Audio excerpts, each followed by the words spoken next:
গরিবের বিয়েটি খানা আর কি, বাসায় একটু ট্রাই করি। মাংসটা অনেক মজা হয়েছে।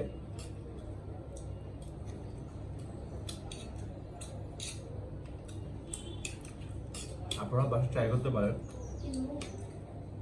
ফ্রাইড রাইসটা আমার খুব একটা প্রিয় খাবারের মধ্যে একটি।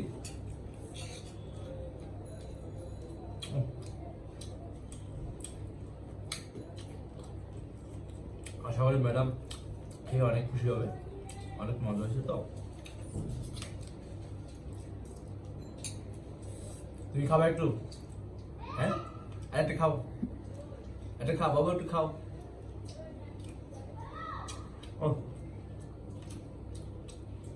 পেটে ব্যথা করবে, খাও খাও। আরে